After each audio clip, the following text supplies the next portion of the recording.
Assalamualaikum warahmatullahi wabarakatuh.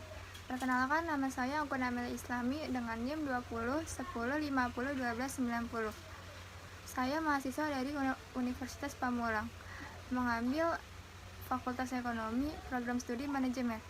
Mata kuliah pengantar manajemen dengan dosen Nonto Susanto, Sarjana Ekonomi, Magister Manajemen, CST MI CPH CM. Di sini saya akan membahas tentang pengorganisasian, desain organisasi, dan wewenang. Pengertian: menurut Stoner dan Walker tahun 1986, pengorganisasian merupakan satu proses di mana aktivitas kerja disusun dan dialihkan kepada sumber tenaga untuk mencapai sebuah tujuan.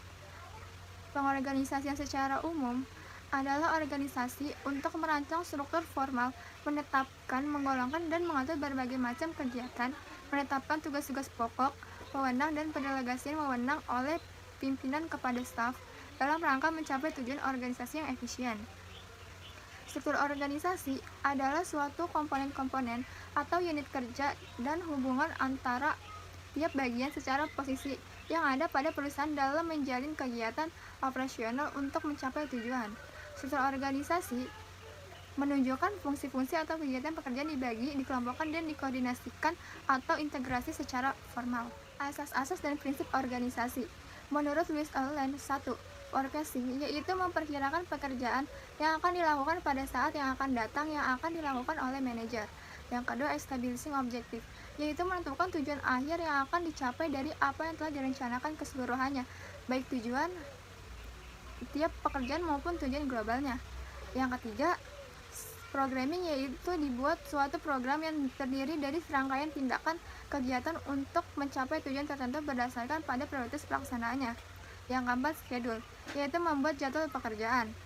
Yang kelima, budgeting, yaitu menyusun anggaran untuk mengkalisasikan sumber-sumber yang ada atas dasar efisien dan efektif.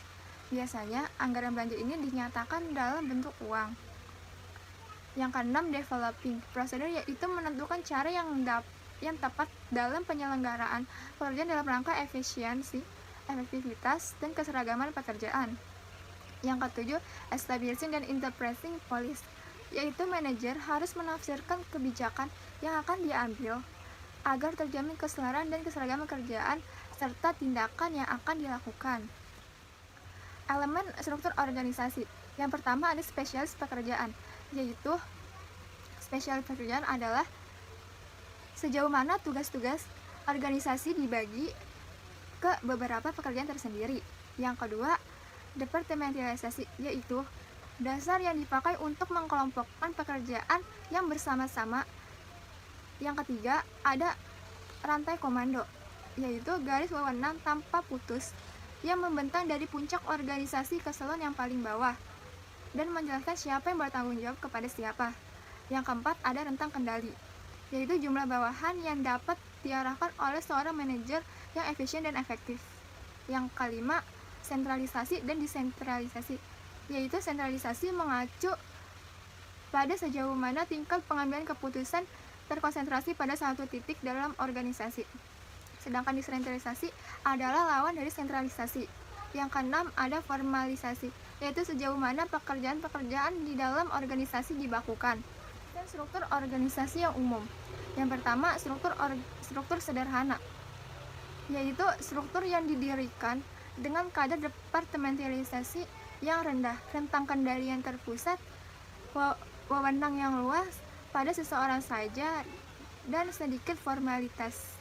Yang kedua, birokrasi, yaitu struktur dengan tugas-tugas operasi yang secara rutin yang dicapai melalui spesialisasi, aturan, dan ketentuan yang sangat formal. Tugas-tugas yang dikelompokkan ke dalam berbagai departemen fungsional, wewenang yang terpusat, rentang kendali yang sempit, dan pengambilan keputusan yang mengikuti rantai komando. Yang ketiga, struktur matriks, yaitu sebuah struktur yang menciptakan garis wewenang ganda dan menggabungkan departementalisasi fungsional dan produk. Desain struktur organisasi modern.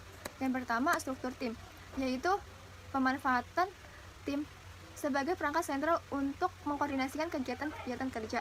Yang kedua, organisasi virtual, yaitu organisasi inti kecil yang fungsi-fungsinya untuk bisnis secara detail.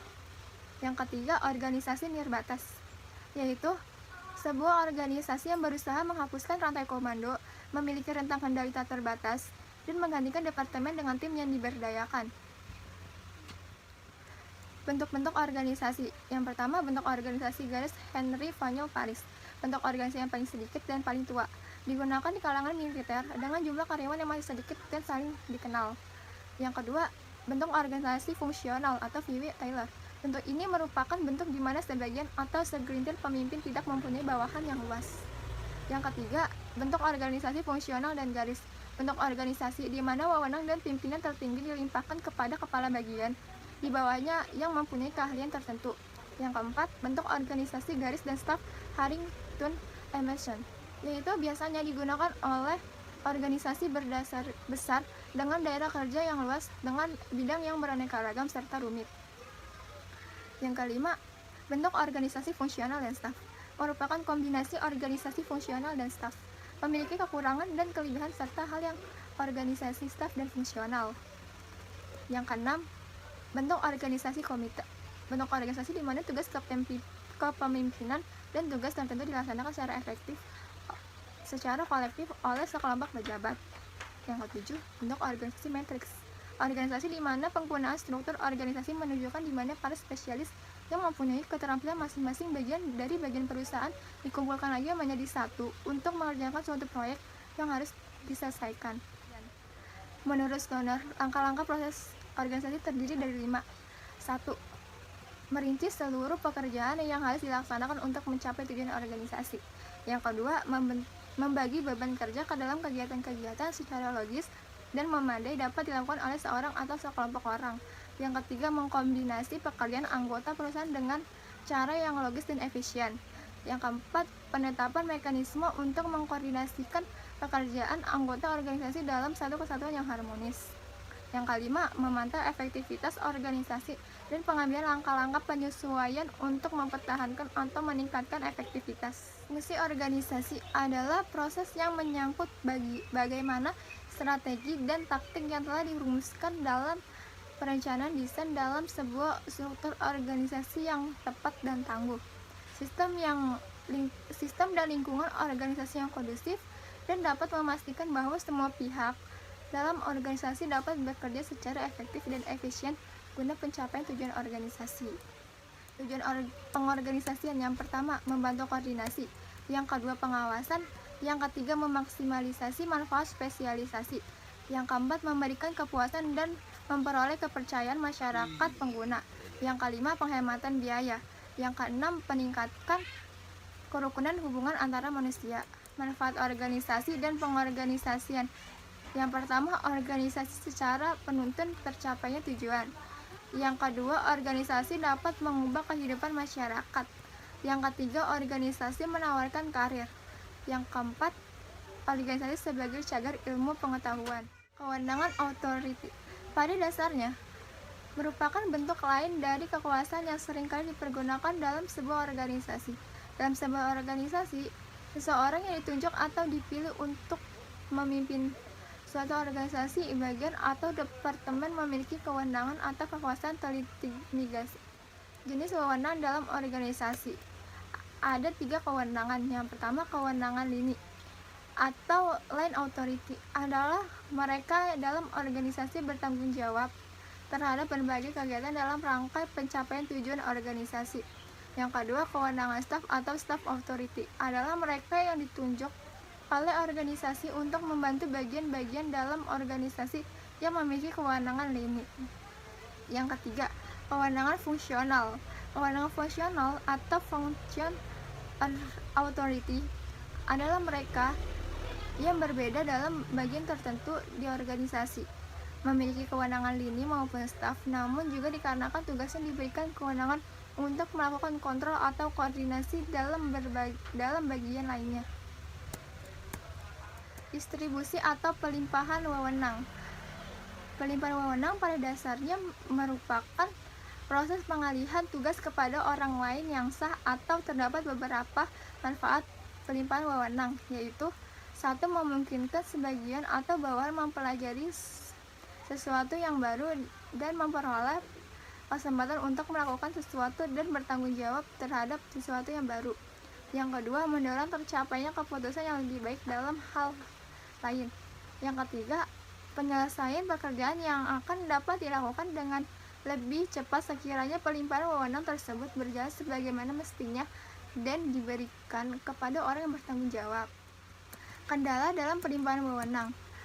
Kendala dalam pelimpahan wewenang yang pertama, staf yang tidak memiliki kemampuan atau kapabilitas untuk menerima dan menjalankan sesuatu yang didelegasikan kepadanya justru akan menghambat pencapaian tujuan ke arah yang lebih baik.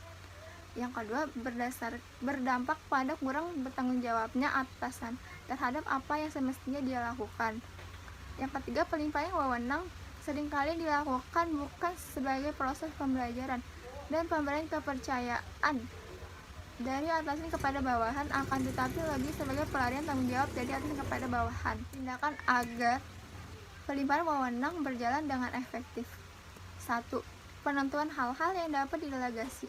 Yang kedua, penentuan orang yang layak menerima delegasi. Yang ketiga, penyediaan sumber daya yang dibutuhkan. Yang keempat, pelimpahan tugas yang diberikan. Yang kelima, intervensi pada saat dibutuhkan.